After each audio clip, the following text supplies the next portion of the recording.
আজ বানাবো এঁচড়ের কালিয়া, নিরামিষ এঁচড়ের কালিয়া। এর জন্য আমি এঁচড় এরকম বড় বড় করে কেটে নিয়েছি আর আলুগুলো বড় করে কেটে নিয়েছি। আর নেব একটা মশলা বানিয়ে নেবো। এতে নিয়েছি শুকনো লঙ্কা, কাজু, 3-4টে কাজু, গোলমরিচ, গোটা গরম মশলা আর চালমগজ আর পোস্ত।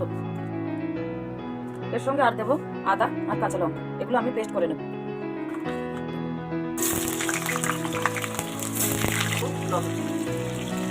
সব একসঙ্গে দিয়ে দেবো, টাইম কম লাগবে।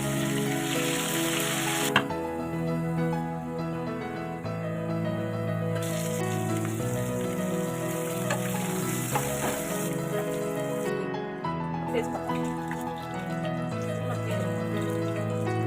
অল্প একটু কাঁচা লঙ্কা,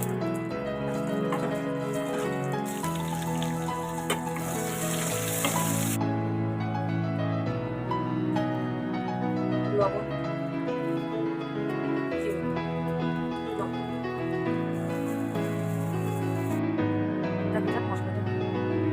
মশলাটা কষানো হয়ে গেছে, ভেজে রাখা এঁচড় আর আলুটা দিয়ে দেবো।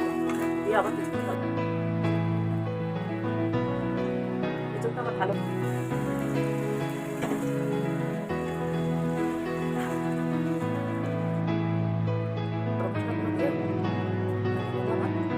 এঁচড় কষানো এঁচড়